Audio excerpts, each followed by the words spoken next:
Tiny houses are taking over the world. Okay, maybe not the whole world, but they're definitely making waves. You've probably heard about them.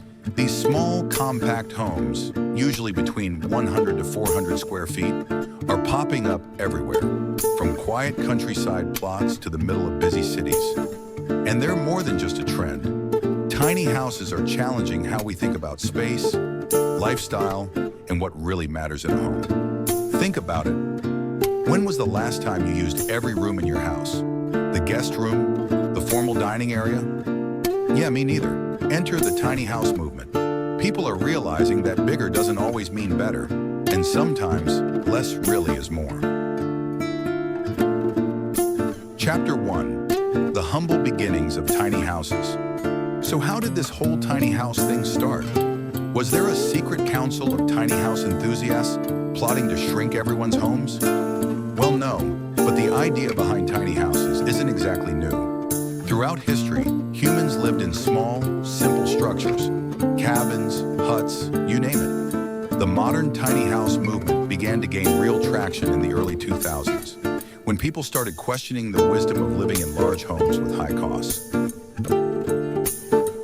Chapter 2. Freedom in the form of four walls. Speaking of freedom, let's talk about one of the biggest reasons people are flocking to tiny houses: financial freedom. Imagine waking up one day and realizing, hey, I don't owe the bank anything. That's the kind of freedom we're talking about. Of course, tiny houses aren't just cheap to buy, they're cheap to maintain. Fewer square feet mean fewer things to clean, repair, and heat. Everything is simpler, smaller, and often much more affordable. Less house, fewer worries. Chapter 3. Tiny house, big environmental impact. Let's take a quick detour into the world of environmentalism. Living in a tiny house isn't just about saving money. It's also about saving the planet. Tiny houses use far fewer materials to build. No massive timber frames, no endless streams of concrete. Second, they use less energy. Heating and cooling a small space takes way less power than trying to regulate the temperature in a sprawling house. It's the perfect way to live more sustainably without sacrificing comfort. Chapter 4. Tiny houses, huge creativity. You'd be amazed at the level of creativity that goes into designing these homes. Every square inch has to serve a purpose. Tiny homes often have secret compartments, multi-use furniture, and space-saving tricks. It's like living inside a puzzle that's been perfectly solved. Chapter 5. Downsizing, upsizing life. Moving into a tiny house does require downsizing, and that can be tough. But people who have made the switch say that downsizing actually upsize their lives.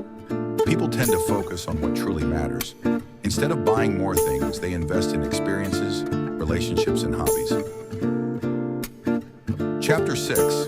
Building community, not just walls. One of the most surprising things about the tiny house movement is how it's fostering a sense of community.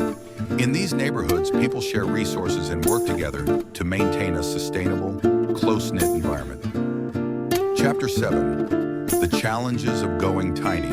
Let's be real. Okay, so it's not all sunshine and roses in the land of tiny houses. There are some challenges to living small. Zoning laws can make it tricky to find a place to park your tiny house. Not every city is on board with tiny houses yet. But here's the thing. Most people who live in tiny houses say the pros far outweigh the cons. Chapter 8. The future of tiny houses. The tiny house movement is only growing. More people are realizing that tiny homes offer a real solution to some of today's biggest challenges. Some cities are even starting to embrace tiny homes as part of the solution to housing shortages and homelessness. Conclusion.